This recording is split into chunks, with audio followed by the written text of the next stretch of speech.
பலத்தினாலும் அல்ல, பராக்கிரமத்தினாலும் அல்ல, என்னுடைய ஆவியினாலே ஆகும் என்று சேனைகளின் கர்த்தர் சொல்லுகிறார். நோவாவின் காலத்தில் வானத்தின் மதகுகளும் பூமியில் உள்ள ஊற்றுக்கண்களும் திறவுண்டு தண்ணீரால் அழிக்கப்பட்டார்கள். வானவில் அதற்கு சாட்சி. அதேபோல் மனுஷகுமாரன் வரும் நாளிலும் அதேபோல் நடக்கும்.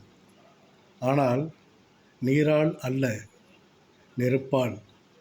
அப்பொழுதும் வானத்தின் மதகுகள் திறவுறும், பூமியின் ஊற்றுக்களும் திறக்கப்படும்.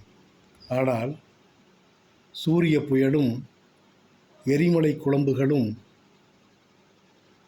வந்து நம்மை அழித்து போடும்.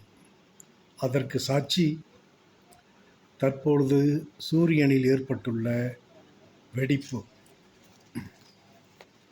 நீ தப்பித்து கொள்ள ஒரே வழி, நமது ஆண்டவராகிய இயேசு கிறிஸ்துவை இறுக பற்றிக்கொள். நம்மை வழிநடத்திட, காப்பாற்றிட அவர் மட்டுமே நமக்கு. காலம் நமக்கு குறைவே. ஆதலால் அவர் கூறும் வழியில் நட. அவரே நம்மை வழிநடத்த, தப்புவிக்க கிருபையுள்ளவர். ஆமேன், ஆமேன், ஆமேன்.